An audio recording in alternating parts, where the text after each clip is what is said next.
नमस्कार दोस्तों, मैं टिंकू राठौर आप सभी का आपके अपने YouTube चैनल पाई अध्ययन में स्वागत करता हूं। आपको पता है, जैसा कि मैंने आपसे वादा किया था कि मैं बीएससी मैथमेटिक्स कुछ ही दिनों में इस चैनल पे स्टार्ट करवाने वाला हूं। तो हम लोग बीएससी मैथमेटिक्स के साथ यहाँ पर मिल रहे हैं और आप लोगों के लिए ये पहला लेक्चर रहेगा।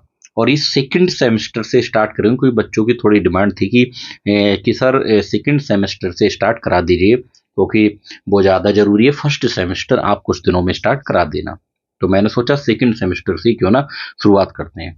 तो आज का ये पहला लेक्चर अपना रहेगा। कौन सा रहेगा? पहला लेक्चर रहेगा। और इसमें हमारे पास जो मैथमेटिक्स में सेकंड सेमेस्टर में हमारे पास पहली यूनिट है मैट्रिक्स। लेकिन हम यूनिट से पहले आपसे कुछ इसके सिलेबस के बारे में बात करना चाहते हैं। इसका सिलेबस डिस्कस करना चाहते हैं। पहले सिलेबस की बात करेंगे, उसके बाद में हम लोग यूनिट वाइज चैप्टर वाइज आगे कोर्स को कंटिन्यू करेंगे। तो चलिए पहले इसके सिलेबस के बारे में जान लेते हैं, क्या है क्या नहीं, क्या पढ़ना है। तो आपके सिलेबस में बेटा 3 यूनिट्स हैं, यानी कि बीएससी सेकंड सेमेस्टर में हमारे पास कितनी यूनिट है? 3 यूनिट है। इसमें यूनिट 1 हमारे पास मैट्रिसेस है, जिसे हम लोग हिंदी में आव्यूह कहते हैं, इंग्लिश में मैट्रिसेस। जैसे आपको थोड़ी सी जानकारी के लिए बता दूं कि अगर इस तरीके से मैट्रिसेस लिखा है तो ये प्लूरल वर्ड है मैट्रिक्स का, और इस तरीके से लिखा हुआ तो मैट्रिक्स ये सिंगुलर, यानी एक मैट्रिक्स के लिए यूज होगा। तो जहां मैं मैट्रिसेस बोलूंगा तो वहां एक से ज्यादा मैट्रिक्स की बात हो रही है, और जहां मैट्रिक्स बोलूंगा वहां पर एक मैट्रिक्स की बात हो रही है। इसे आप लोग थोड़ा सा ध्यान रखिएगा। तो पहली यूनिट हमारी मैट्रिसेस रहेगी, आव्यूह। इसमें पहला चैप्टर हम पढ़ने वाले हैं मैट्रिक्स या मैट्रिसेस, और दूसरा पढ़ेंगे रैंक ऑफ मैट्रिक्स। मैट्रिक्स को हिंदी में आव्यूह और रैंक ऑफ मैट्रिक्स को हिंदी में आव्यूह की रैंक कहते हैं। और तीसरा चैप्टर हम पढ़ने वाले हैं इसमें solution of system of linear equation, जैसे हिंदी में हम रैखिक समीकरण निकाय का हल भी कहते हैं।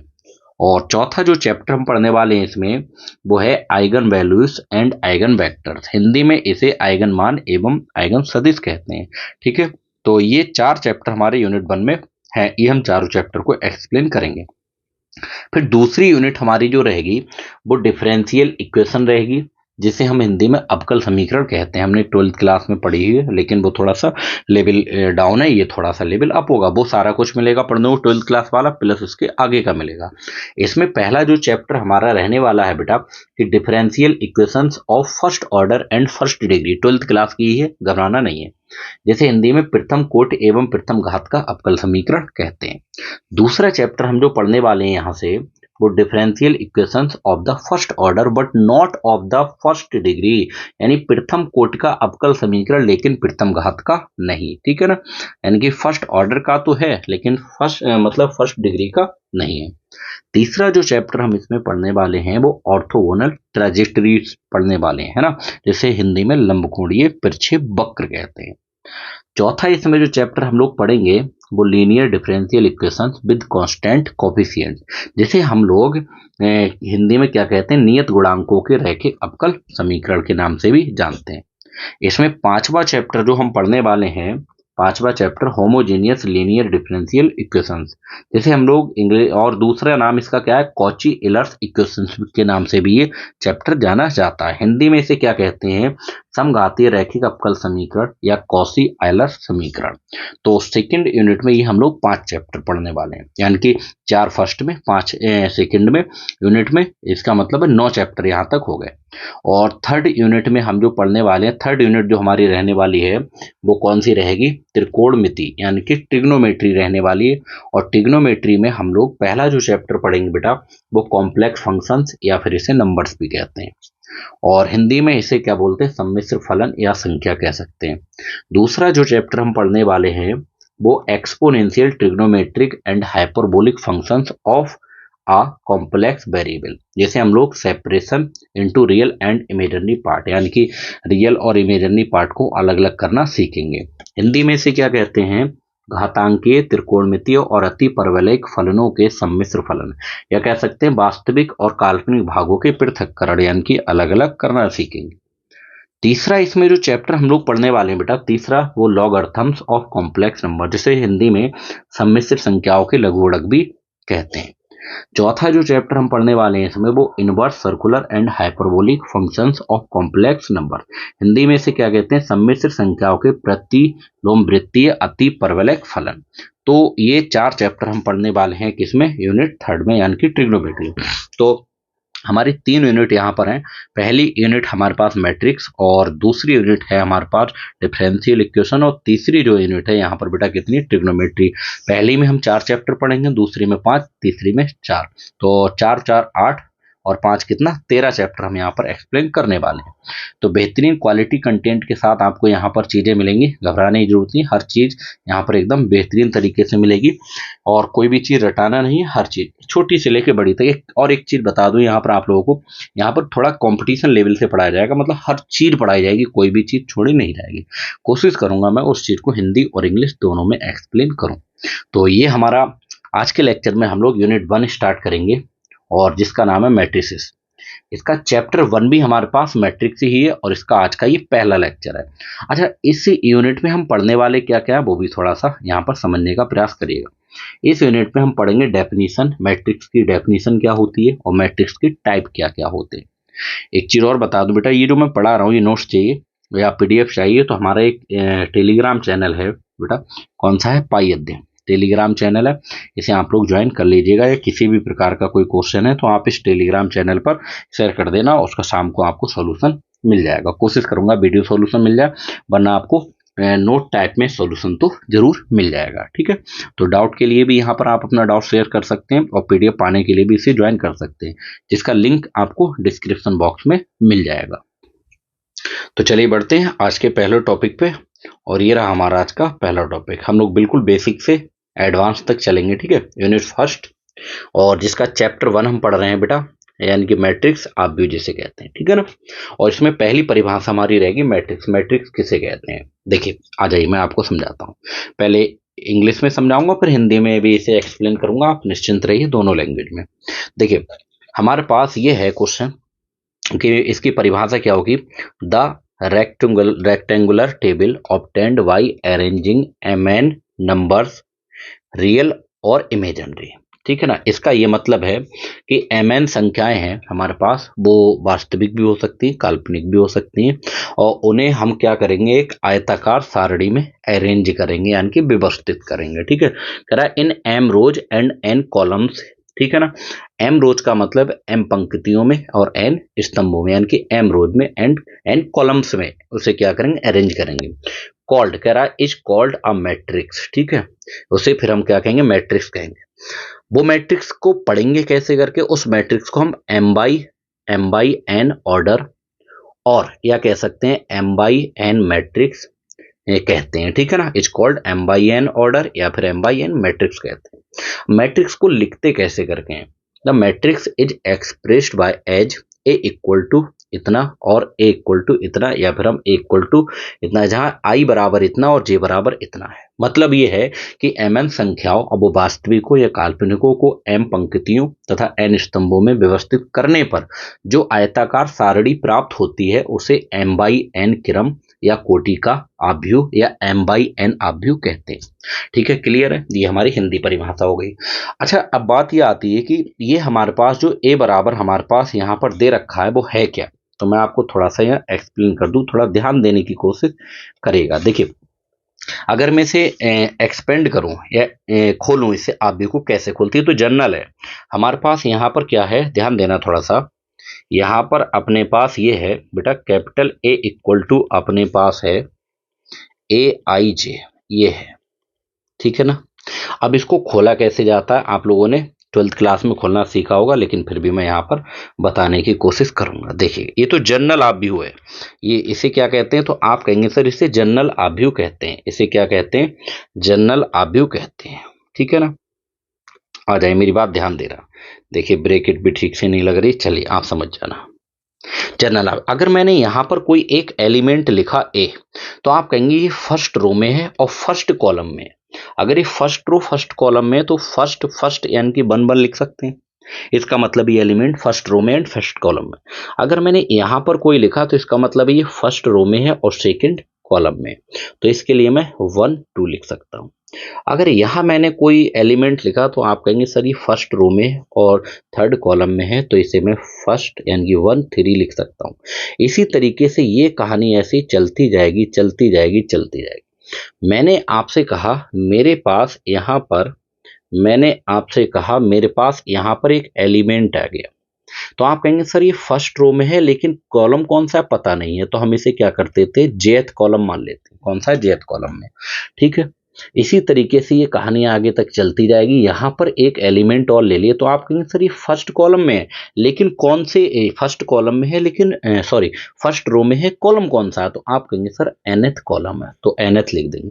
क्योंकि इस वाली मैट्रिक्स का जो ऑर्डर है जिसे हम क्रम कहते हैं या कोटि कहते हैं वो m/n है, तो टोटल इसमें m तो रो है और टोटल कॉलम कितने n है, तो लास्ट कहाँ तक जा सकता है? ये nth कॉलम तक जा सकती है ये मैट्रिक्स, और कहीं तक नहीं जाएगी। ठीक है, फिर मैं अगर आपसे बात करूं कि यहाँ पर मेरे पास एक एलिमेंट है a, तो आप कहेंगे सर ये सेकेंड तो रो में है फर्स्ट कॉलम में है।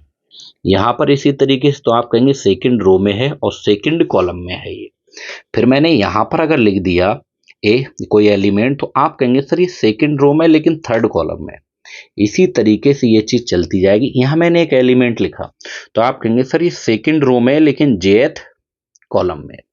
मैंने आपसे कह दिया कि यहाँ पर मेरे पास एक एलिमेंट और है, तो आप कहेंगे सेकंड रो में है और nth कॉलम में यानी कि nवें स्तंभ में है। ठीक है, आप कहेंगे सर यहाँ तक कोई दिक्कत या परेशानी जैसी बात नजर नहीं आ रही है, आगे भी नहीं आएगी।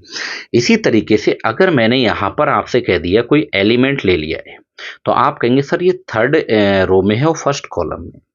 यहाँ ले लिया तो आप कहेंगे सर ये थर्ड रो में है लेकिन सेकेंड कॉलम में। यहाँ एक एलिमेंट ले लिया तो आप कहेंगे थर्ड रो में एंड थर्ड कॉलम में। ऐसी ये कहानी चलती जाएगी। यहाँ एक एलिमेंट लिया तो आप कहेंगे सर ये थर्ड रो में लेकिन जेथ कॉलम में। एक मैंने एलिमेंट यहाँ के और ले लिया, आप कहेंगे सर थर्ड रो में लेकिन nth कॉलम में है। nth का मतलब ये हुआ nवें कॉलम में। ये हमारे पास थर्ड तो रो में है और nth कॉलम में। ठीक है, आप कहेंगे एकदम बिल्कुल सही है। मैं इसे थोड़ा सा इस साइड में खिसका लेता हूं जिससे कि कंप्लीट आ जाए। अब मेरी बात को थोड़ा सा फोकस करिएगा। ठीक है, देखिए यहाँ पर अगर मैंने फिर से ये चीज यहाँ पर इस तरीके से कर ली, मैंने आपसे कहा कि यह मैंने एक एलिमेंट ले लिया, इसी तरीके से ये नीचे भी चलता रहेगा चलता रहेगा चलता रहेगा। यहाँ पर मैंने एक एलिमेंट लिया तो आप कहेंगे सर ये हमारे पास फर्स्ट रो है, ये सेकंड रो है, ये थर्ड रो है, इसी तरीके से फोर्थ आएगी, फिफ्थ आएगी, सिक्स्थ आएगी, फिर ऐसी आईएथ रो भी तो आएगी क्योंकि यहाँ पर आईएथ रो जेथ कॉलम भी है ना। तो यहाँ पर इसका ये मतलब हो गया कि अब की बार में रो कौन सी आएगी, तो आप कहेंगे सर आईएथ रो आएगी यानी कि आईबी पंक्ति आएगी और फर्स्ट कॉलम आएगी। कॉलम कौन सा? ये फर्स्ट है। ठीक है ना, फिर हमारे पास ये कहानी कौन सी जाएगी, तो आप कहेंगे रो तो आईएथ है लेकिन ये सेकंड कॉलम है। फिर यहाँ पर रो आईएथ है और यहाँ थर्ड कॉलम है, और ऐसी ये कहानी चलती रहेगी। यहाँ एक एलिमेंट आ जाए, कहेंगे आईएथ तो रो है लेकिन जेथ कॉलम है। ऐसी ये कहानी चलती रहेगी। यहाँ पर एक एलिमेंट होगा जिसमें आईएथ रो है और nth कॉलम है। कॉलम nth है क्योंकि इससे ज्यादा और कोई कॉलम नहीं है। ठीक है ना, फिर आप कहेंगे सर इसी तरीके से कहानी और आगे चलती जाएगी चलती जाएगी। तो यहाँ पर तो हमारे पास क्या हो जाएगा, mth रो हो जाएगी यानी m भी पंक्ति होगी। टोटल तो रो हमारे पास m है तो m भी पंक्ति है, mth रो कह सकते हैं। और यहाँ पर पहला कॉलम है क्योंकि एलिमेंट तो फर्स्ट कॉलम में ही है। इसी तरीके से ये कहानी यहाँ पर आ जाएगी तो आप कहेंगे सर ये mth रो है लेकिन सेकंड कॉलम है। यहाँ पर आएगा तो आप कहेंगे सर mth रो है लेकिन थर्ड कॉलम है। ऐसी ये कहानी बेटा चलती जाएगी चलती रहेगी। तो आप कहेंगे सर यहाँ तक हमारे पास ये कितना आ जाएगा कि यहाँ पर mth तो रो है लेकिन jth कॉलम है, और ये कहानी ऐसी चली जाएगी यहाँ पर। तो आप कहेंगे सर mth तो रो है लेकिन nth कॉलम है, लेकिन ये कहानी ऐसे डॉट डॉट डॉट इधर भी आती रहेगी, इधर भी आती रहेगी और इधर भी। तो इस तरीके से हमारे पास ये हमारा देखिए जो जनरल हमारे पास मैट्रिक्स होती है उसे हम लोग इस तरीके से खोलते हैं। तो जो मैट्रिक्स दी हुई है कि कैपिटल A इक्वल टू एक जनरल एलिमेंट है ए आई जे उसके अंदर, तो वो इस तरीके से बेटा खोला जाता है। तो इस तरीके से उसे खोलते हैं। तो उम्मीद करता हूँ ये चीज़ आपकी समझ में आई होगी कि ये स्ट्रक्चर बना कैसे करके है। इसमें एक चीज़ और बता दूं आपके ध्यान के लिए कि इसमें ऑर्डर, इसमें टोटल एलिमेंट कितने होंगे, तो आप कहेंगे सर ये टोटल एलिमेंट है, ये जो एम एन है ना वो क्या है, टोटल एलिमेंट। या लिख दे रहा हूँ, ये क्या है, टोटल एलिमेंट, ये टोटल एलिमेंट है। और इसका जो ऑर्डर है वो m/n है। ऑर्डर मीन्स क्रम भी कह सकते हैं, हिंदी में से कोटि भी कह सकते हैं। तो ये चीज़ आपकी समझ में आई होगी, ऐसा मैं मान के चल रहा हूँ कि इसको एक्सप्लेन किया है और कैसे करके खोला जाता है। ठीक है, तो इस चीज़ को हमें ध्यान रखना है। अब हम देखते हैं इसके कुछ स्पेशल टाइप्स हैं, उन्हें भी अच्छे से समझेंगे, बारी बारी से सारे टाइप्स को हम लोग उठाने की कोशिश करेंगे। तो स्पेशल टाइप्स ऑफ मैट्रिक्स, इसके कुछ टाइप्स हैं, उन्हें हम लोग समझने की कोशिश करते हैं। देखिए इसमें पहला जो टाइप रहेगा हमारा वो कौन सा रहेगा, रो मैट्रिक्स और रो वेक्टर। हिंदी में इसे कहते हैं पंक्ति आव्यूह या पंक्ति सदिश। मैं लिखवाऊंगा इंग्लिश में, लेकिन एक्सप्लेन दोनों लैंग्वेज में करूंगा, आप चाहें तो लिख सकते हैं। ठीक है ना, तो इस चीज को समझिएगा। आपने 12th क्लास के ये टाइप्स हैं पढ़े होंगे अच्छे से, कि the matrix which has only one row then that matrix is called row matrix और रो वेक्टर। मतलब क्या है इसका, कि वह आव्यूह जिसमें केवल एक पंक्ति यानी कि एक रो होती है, पंक्ति आव्यूह या पंक्ति सदिश कहलाता है। ठीक है ना, यानी कि जिसमें एक ही रो, इसके नाम से ही पता चल रहा है row matrix. Row matrix means जिसमें एक रो, एक ही रो होती है, उसे क्या कहते हैं हम लोग, रो मैट्रिक्स या फिर रो वेक्टर कहते हैं। जैसे मैं एक एग्जाम्पल के थ्रू आपको समझाने की कोशिश करूं, तो एग्जाम्पल यहां पर मैं अगर दूं, तो कैपिटल ए इक्वल टू, देखिएगा ध्यान से, इसे देख सकता हूं इस तरीके से, देखिए इक्वल टू 1 2 3, आगे भी लिख सकते हैं 4 5 6, कुछ भी लिख सकते हैं इस तरीके से। इसमें आप देखिए रो कितनी है, तो आप कहेंगे सर इसमें रो तो एक ही है। कॉलम कितने हैं इसमें, तो आप कहेंगे कॉलम 1 2 3 4, 4 कॉलम है, यानी कि रो हमारे पास एक ही होना चाहिए। कॉलम कितने भी हो उस पर कोई कंडीशन नहीं। इसे एक तरीके से हम लोग और एक्सप्लेन कर सकते हैं। देखिए या तो हम बड़ी ब्रैकेट में लिख सकते हैं, या तो इसे छोटी ब्रैकेट के अंदर भी लिख सकते हैं, दोनों एक ही चीज़ है। हम लोग मैट्रिक्स को बड़ी ब्रैकेट में भी लिख सकते हैं और छोटी ब्रैकेट में भी लिख सकते हैं, उससे कोई दिक्कत नहीं, दोनों एक ही चीज़ मानी जाती है। तो आप समझ गए होंगे, जिसमें एक रो होती है उसे हम रो मैट्रिक्स कहते हैं। अगर मैं यहाँ पर नेक्स्ट की बात करूं, तो नेक्स्ट हमारे पास क्या है, कॉलम मैट्रिक्स। कॉलम मैट्रिक्स क्या होती है, ध्यान दीजिएगा।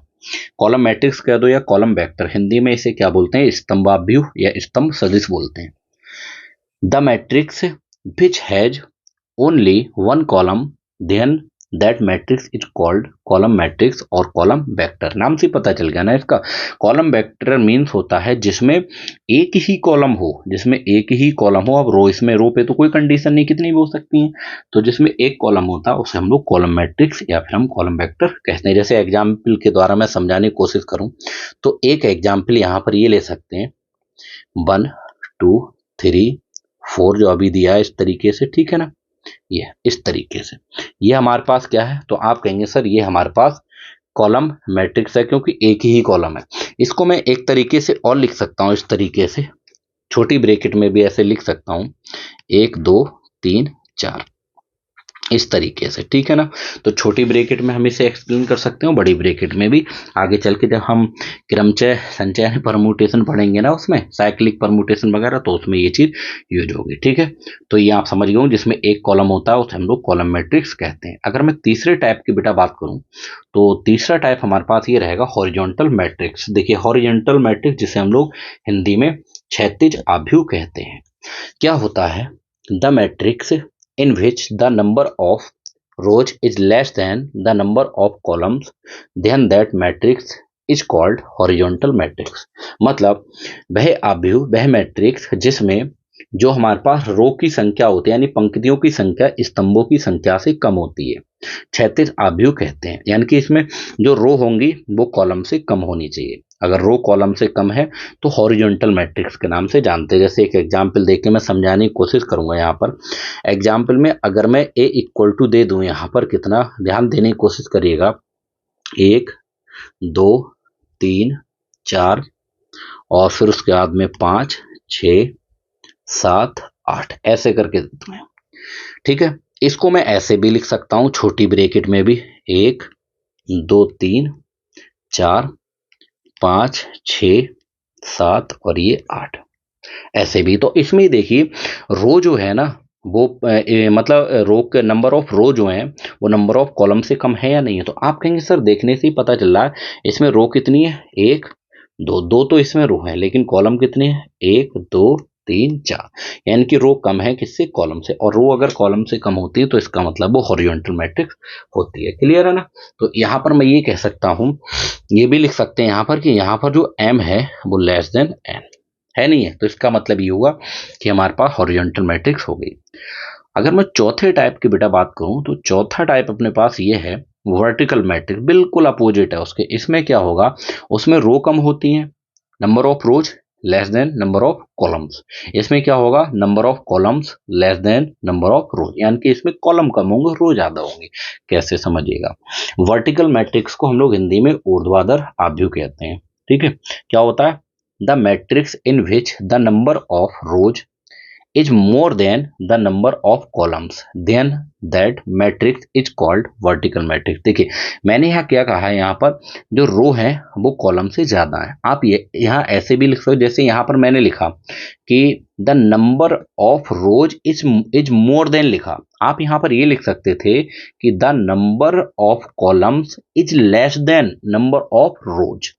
बात एक ही है, चाहे आप मैं रो को ज्यादा बोल दो या कॉलम को कम बोल दो, एक ही बात है ना। तो बस पढ़ने के तरीके हैं। ठीक है, तो इसमें हमारे पास रो की जो संख्या होती है वो ज्यादा होती है। कैसे, उसी को 1 2 3 वैसे लिखा। मैं यहाँ पर एग्जाम्पल में जैसे एक मैट्रिक्स ए ले लेता हूँ, एग्जाम्पल में एक मैट्रिक्स मैंने क्या ले ली बेटा, ए। ऐसे लिख सकता हूँ कि 1 2 3 4 5 6 7 8, और भी एग्जाम्पल अपने मन से दे सकते हो। इसी को मैं अगर दूसरे शब्दों में लिखने की कोशिश करूं तो 1 2 3 4 और ये 5 6 7 5 ऐसे करके लिखा जा सकता है छोटी ब्रैकेट में। इसमें अगर मैं देखूं तो इसमें रो कितने हैं, 1 2 3 4, और कॉलम कितने हैं, 1 और 2, यानी कि रो यहाँ पर ज्यादा है। अगर रो ज्यादा है तो हम कह देंगे ये वर्टिकल मैट्रिक्स है, मतलब यहाँ पर रो ज्यादा है, यानी कि m ग्रेटर है किससे, n से। m आप जानते हैं रो को डिनोटेट करता है और n कॉलम्स को करता है। तो इस तरीके से हमारे पास ये वर्टिकल मैट्रिक्स की डेफिनेशन एंड इसका एग्जाम्पल है। अगर मैं नेक्स्ट डेफिनेशन की बात करूं, स्क्वायर मैट्रिक्स, जो कि इंपॉर्टेंट रहेगी बेटा। स्क्वायर मैट्रिक्स जो है इंपॉर्टेंट है, क्योंकि सारा खेल इसका ही है, ऐसे समझ लीजिए। आगे जब हम बढ़ेंगे तो जितने ज्यादा बढ़ेंगे सारा खेल इसका। स्क्वायर मैट्रिक्स जिसे हम हिंदी में वर्ग आव्यूह कहते हैं, ठीक है ना। देखिए आप सब बहुत अच्छे से जानते हैं, कुछ अलग नहीं है। स्क्वायर मैट्रिक्स में क्या होता है, number of rows equal to number of columns, यानी कि इसमें पंक्तियों की संख्या स्तंभों की संख्या के बराबर होनी चाहिए। मतलब ये हुआ the matrix in which the number of rose is equal to the number of columns, then that matrix is called square matrix। मतलब क्या हुआ इसका, वह आव्यूह जिसमें पंक्तियों और स्तंभों की संख्या समान होती है वर्ग आव्यूह कहलाता है। ठीक है, कैसा भी लिखिए, किसी भी प्रकार का लिखिए, बस उसमें नंबर ऑफ रोज इक्वल हो नंबर ऑफ कॉलम के। आ जाए मैं कुछ एग्जाम्पल के थ्रू आपको समझाने की कोशिश करता हूं। देखिए अगर मैं यहाँ देखो एक मैट्रिक्स मैंने ले ली ए, ठीक है, मैंने यहाँ केवल 1 लिख दिया, तो आप कहेंगे इसमें एक तो रो है और एक ही इसमें क्या है, कॉलम है। जब एक ही इसमें रो है एक ही कॉलम है तो इसका ऑर्डर हो गया 1 by 1। देखिए इसमें number of rows equal number of column. एक दूसरा अगर मैं ले लूं बी, एक एग्जाम्पल और ले लिया, मैं ले लिया 1 2 3 4, ये ले लिया, तो आप कहेंगे इसमें 1 2 2 रो है और 2 कॉलम्स, यानी कि 2 ही इसमें रो है और 2 ही इसमें क्या है, कॉलम है। तो ये भी एक स्क्वायर मैट्रिक्स हुई।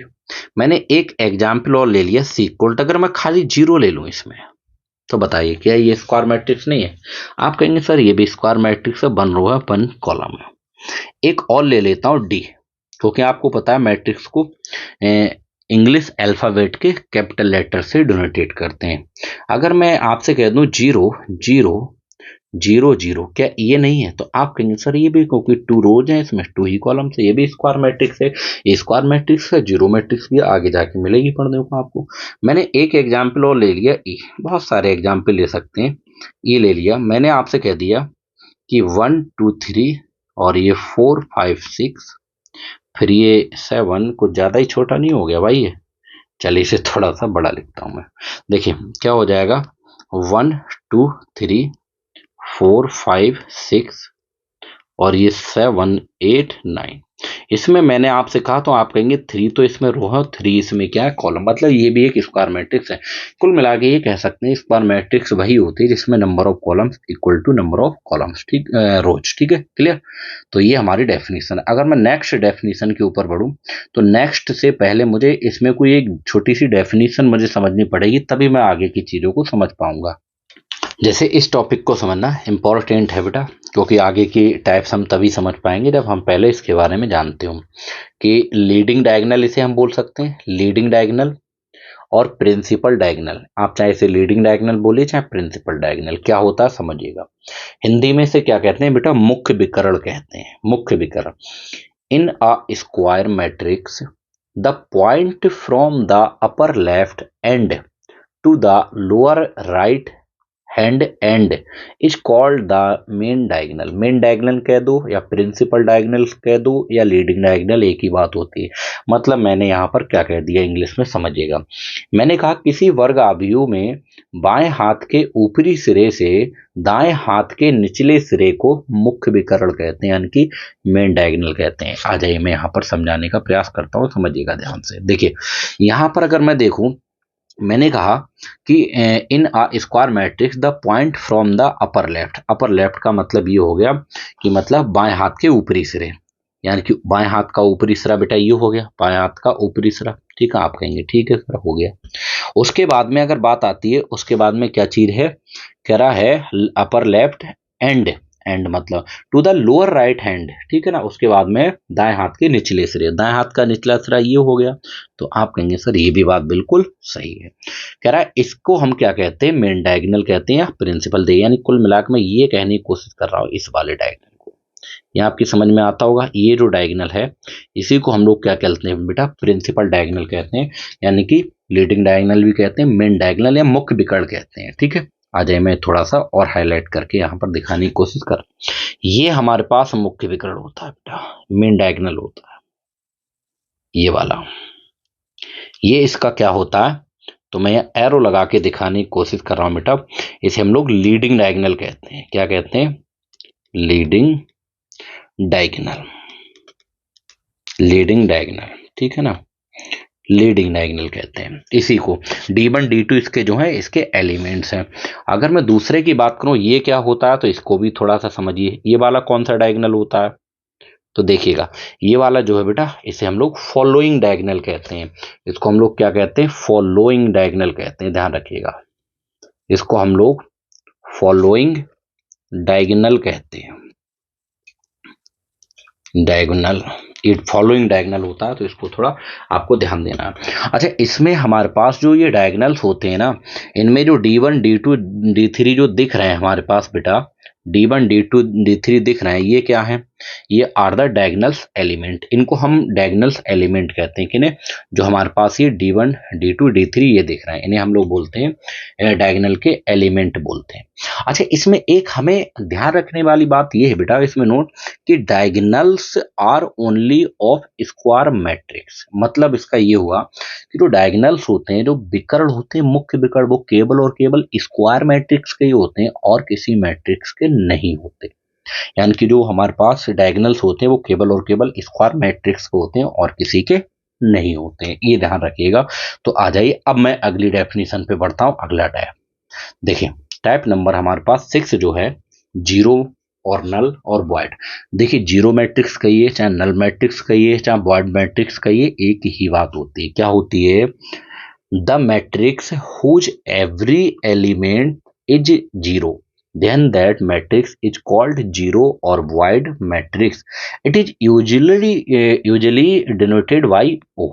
देखिए कहने का ये मतलब है कि बेटा हमारे पास वह आव्यूह जिसका प्रत्येक अवयव ईच एलिमेंट्स क्या हो, शून्य यानी कि जीरो होता है, तो उसे शून्य या रिक्त आव्यूह कहते हैं। आप मेरी बात को समझ गए। जैसे मैं एक एग्जाम्पल के थ्रू यह समझाने की कोशिश करता हूँ, और इसे किससे डिनोटेट करते हैं, तो आप कहेंगे ओ से डिनोटेट इसे करते हैं। ठीक है, तो अगर मैं यहां से देखूं, एक मैट्रिक्स मैंने ए ले ली, इसमें मैंने केवल एक एलिमेंट डाल दिया बेटा, वो भी कितना, जीरो। तो आप कहेंगे सर ये भी एक हमारे पास शून्य आव्यूह है, या कहते हैं जीरो मैट्रिक या नल मैट्रिक या वॉइड मैट्रिक है। एक बी मैट्रिक्स मैंने ले ली, जीरो जीरो जीरो जीरो, ये भी हमारे पास क्या है, एक क्या कह सकते हैं, जीरो मैट्रिक्स है। एक सी मैंने मैट्रिक्स ले ली, zero zero zero zero zero zero, ये भी एक क्या है हमारे पास, जीरो मैट्रिक्स है या नल मैट्रिक्स या वॉइड मैट्रिक्स। आप कहेंगे सर ये स्क्वायर मैट्रिक्स, नहीं नहीं, जीरो मैट्रिक्स स्क्वायर मैट्रिक्स भी हो सकती है और नॉन स्क्वायर मैट्रिक्स भी हो सकती है। ए बी सी के बाद अगर मैंने एक मैट्रिक्स को डी ले लिया, तो डी मेरे पास मैंने कह दिया zero zero zero zero zero zero, और उसके बाद में मैंने ले लिया जीरो जीरो जीरो। तो ये सब की सब क्या है, ये भी हमारे पास एक जीरो मैट्रिक्स ही है। ठीक है, क्लियर है। उम्मीद करता हूँ ये चीज आपकी समझ में आई होगी कि जीरो मैट्रिक्स होती क्या चीज है। बताइए भाई, किसी को यहाँ तक कोई दिक्कत या परेशानी हो तो मुझे एक बार कमेंट करके जरूर बताइएगा। और देखिए आप लोग कमेंट किया करें, कमेंट करने से अगर मुझे क्लियर हो जाएगा बेटा कि आप लोगों को किस चीज़ की ज़रूरत है, किस टाइप का कंटेंट चाहिए। अगर आपके लिए हेल्पफुल है तो कमेंट करके जरूर बताइएगा। ठीक है, और वीडियो को शेयर जरूर करिएगा ज़्यादा से ज़्यादा। एक लाइक तो बनता ही है, हम लोग जब इतनी मेहनत करते हैं आप लोगों के लिए तो एक तो लाइक बनता ही है। आ जाइए, अब बात आती है डायगोनल एलिमेंट, ये भी इंपॉर्टेंट रहेगा आपके लिए। डायगोनल मैट्रिक्स ये भी आपके लिए इम्पोर्टेंट रहेगा। ठीक है, तो इसको ध्यान रखिएगा। ये कुछ ऐसे हैं कि जो बहुत ही ज़्यादा इम्पोर्टेंट है। अच्छा, इसमें एक थोड़ा सा और ध्यान रखिए, डायगोनल मैट्रिक्स को हिंदी में हम लोग क्या बोलते हैं, विकर्ण आव्यूह कहते हैं। क्या होता है ध्यान देना। देखिए डायगोनल मैट्रिक्स जो होता है, स्क्वायर मैट्रिक्स, स्क्वायर मैट्रिक्स यानी वर्ग आव्यूह होना चाहिए। Square matrix whose element except all the elements of the leading diagonal are zero, then square matrix is called diagonal matrix. यानी कि ये है इसका मतलब कि वह वर्गाव्यूह, वह स्क्वायर मैट्रिक्स जिसके मुख्य विकर्ण के सभी अवयवों को छोड़कर, यानी कि लीडिंग डायगोनल के सभी एलिमेंट्स को छोड़कर जो बाकी रिमेनिंग एलिमेंट्स होते हैं, यानी कि शेष अवयव जो होते हैं, शून्य होना चाहिए, जीरो होना चाहिए। तो उस वर्ग आव्यूह, उस स्क्वायर मैट्रिक्स को हम क्या बोलते हैं, विकर्णाव्यूह अर्थात डायगोनल मैट्रिक्स कहते हैं। कहने का ये मतलब है, कोई स्क्वायर मैट्रिक्स है, उसमें जो लीडिंग डायगोनल है उसके एलिमेंट्स को छोड़कर बाकी के सारे एलिमेंट्स जीरो होना चाहिए। तो ऐसे मैट्रिक्स को क्या बोलते हैं, डायगोनल मैट्रिक्स कहते हैं। जैसे एक एग्जाम्पल यहाँ पर दें, एक मैट्रिक्स यहाँ पर एग्जाम्पल मैं देता हूँ। एक मैट्रिक्स ए मैंने ले लिया, ध्यान से समझने की कोशिश करिएगा। मैंने ले लिया D1 जीरो जीरो, फिर ये zero D2 zero zero zero, और ये D3 मैंने ये ले ली। तो पहली बात तो इसमें 3 रोज हैं और 3 ही कॉलम्स हैं, यानी कि ये स्क्वायर तो है। और अगर ये स्क्वायर है तो स्क्वायर के साथ साथ इसके हमारे पास मेन डायगोनल कह दो, या लीडिंग डायगोनल या प्रिंसिपल डायगोनल, ठीक है ना, एक ही बात होती है। इसके सारे एलिमेंट हैं, इसके देखिए सारे एलिमेंट हैं कुछ ना कुछ, और बाकी के रिमेनिंग एलिमेंट सभी जीरो हैं। देखिए बाकी के सभी क्या हैं, ये जीरो हैं। तो आपको पता है मेन डायगोनल लीडिंग डायगोनल के हमारे पास एलिमेंट होना चाहिए, बाकी के सारे एलिमेंट जीरो, तो उसे हम डायगोनल मैट्रिक्स कहते हैं। अच्छा, इसको हम एक तरीके से और लिख सकते हैं, कैसे करके देखिएगा ध्यान से। अगर हम D1 D2 इसके एलिमेंट्स हैं तो हम ऐसे करके लिख देंगे, इसे DIAG diagonal of diagonal matrix of D1, और ये D2 और ये D3 ऐसे, और बीच में कॉमा भी लगा सकते हैं। ठीक है, ऐसे करके, यानी कि अगर डायगोनल मैट्रिक्स है तो उसे हम इस तरीके से भी रिप्रेजेंट कर सकते हैं। अगर कहीं पर DIAG तो उसे डायगोनल पढ़ेंगे, diagonal matrix D1 D2 D3 भी इसको हम लिख सकते हैं। ठीक है, क्लियर है, तो ऐसे भी इसे समझ सकते हैं। तो उम्मीद करता हूँ ये चीज समझ में आई होगी कि डायगोनल मैट्रिक्स मीन्स कि डायगोनल के एलिमेंट होंगे, बाकी एलिमेंट सारे जीरो होंगे। अगर मैं अगली डेफिनेशन की बात करूं, डेफिनेशन नंबर 8 इसी के ऊपर है। देखिए अब स्केलर मैट्रिक्स क्या होती है, जिसे हम अदिश आव्यूह कहते हैं। क्या कहते हैं, अदिश आव्यूह।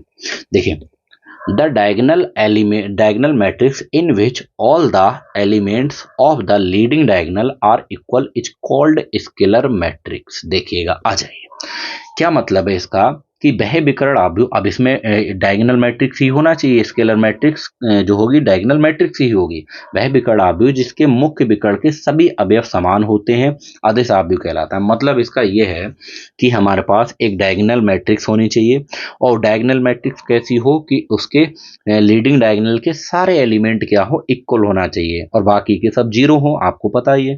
तो इसका मतलब है उस वाले हम मैट्रिक्स को क्या कहेंगे, स्केलर मैट्रिक्स। यार स्केलर इसके नाम से ही पता चल रहा है, स्केलर मींस कांस्टेंट होता है, कोई भी चीज बदलती नहीं है, ठीक है। तो देखिएगा ध्यान से, एग्जाम्पल अगर मैं देने की कोशिश करूं यहाँ पर, एग्जाम्पल में ए बराबर, देखिएगा मैंने आपसे कह दिया डी 0 0, फिर ये 0 डी 0, फिर ये 0 0 और ये डी। अब इसमें थोड़ा ध्यान दीजिए, देखिए इसमें हमारे पास जो मेन डायगोनल है, या मैं कह दूं लीडिंग डायगोनल है, या प्रिंसिपल डायगोनल है, कह दूं मुख्य विकर्ण जो है, उसके सारे एलिमेंट देखिए सेम है, सारे एलिमेंट सेम है, बाकी सब जीरो है। देखिए पहली बात ये देखिए, लीडिंग डायगोनल के एलिमेंट है, बाकी जीरो, मतलब ये क्या हो गया हमारे पास, सीधी सी बात ये हो गई कि डायगोनल मैट्रिक्स हो गई। और डायगोनल मैट्रिक्स के डायगोनल के सारे एलिमेंट इक्वल हैं, मतलब ये स्केलर हो गई। तो इसका मतलब ये हमारे पास एक क्या कह सकते हैं, स्केलर मैट्रिक्स। अच्छा, अब सवाल ये उठता है कि सर हम इस स्केलर मैट्रिक्स को डायगोनल मैट्रिक्स कह सकते हैं? बिल्कुल कह सकते हैं, क्योंकि डायगोनल मैट्रिक्स में से एक टाइप होता है। हम स्केलर मैट्रिक्स को डायगोनल मैट्रिक्स कह सकते हैं, लेकिन डायगोनल मैट्रिक्स को हम स्केलर नहीं कह सकते, क्योंकि डायगोनल वो भी होती है जिसमें सभी जीरो हो और मेन डायगोनल के अलग अलग हो एलिमेंट, ठीक है। इसे हम लिख सकते हैं ऐसे करके, देखिए ऐसे ऐसे लिख सकते हैं, diagonal matrix D D D, इसे ऐसे भी लिखा जा सकता है, इसमें कोई दिक्कत वाली बात नहीं है। तो उम्मीद करता हूँ ये सारी चीज समझ में आई होंगी। अच्छा, इसका एक एग्जाम्पल अगर मैं और दे के दिखा दूं, यहाँ पर एक एग्जाम्पल और दिखा दूं, यहाँ पर एक के बाद एक एग्जाम्पल बी ले लो। मैंने ये ले लिया कि 1 0 0 0 1 0 0 0 1, ये एग्जाम्पल लेने का मेरा एक मकसद है। तो इसमें भी मैंने देखा कि इसके प्रिंसिपल डायगोनल के, या मैं कह दूं लीडिंग डायगोनल के सारे एलिमेंट इक्वल हैं, मतलब ये भी हमारे पास एक क्या है, कह सकते हैं बेटा स्केलर मैट्रिक्स है। और स्केलर मैट्रिक्स है, इसे हम लिख सकते हैं डायगोनल कैसे लिख सकते हैं बेटा, डायगोनल मैट्रिक्स 1 1 1। लेकिन इसमें एक बात ध्यान रखिए, ये जो हमारे पास स्केलर मैट्रिक्स है, इसी को हम आइडेंटिटी मैट्रिक्स भी कहते हैं, यानी इकाई आव्यूह भी कहते हैं, ठीक है ना। आइडेंटिटी मैट्रिक्स भी कहते हैं, क्यों? आपको पता है किसी स्क्वायर मैट्रिक्स में लीडिंग डायगोनल, या मैं कह दूं प्रिंसिपल डायगोनल या मुख्य विकर्ण के सारे अवयव 1 1 1 होते हैं, और बाकी सारे जीरो होते हैं, मतलब मेन डायगोनल के 1 1 1, रिमेनिंग एलिमेंट्स जीरो होते हैं। तो उसे हम क्या बोलते हैं, आइडेंटिटी मैट्रिक्स या फिर यूनिट मैट्रिक्स बोला जाता है, ठीक है ना। क्लियर, हिंदी में से इकाई आव्यूह। आगे मिलेगी पढ़ने के लिए, पढ़ेंगे। तो ये हमारा रहा, ये वाला टाइप फिनिश हुआ। अगर मैं नेक्स्ट टाइप की बात करूं, ये देखिए टाइप नंबर कौन सा, 9 की बात करूं, देखिए आ गया भाई। देखिए जैसे यूनिट मैट्रिक्स की बात करूं, यूनिट और आइडेंटिटी मैट्रिक्स, हिंदी में इसके लिए हम लोग बोलते हैं इकाई या तत्समक आव्यूह कहते हैं। देखिए the square matrix in which each element of the leading diagonal is 1 and all the remaining elements are 0 is called unit or identity matrix.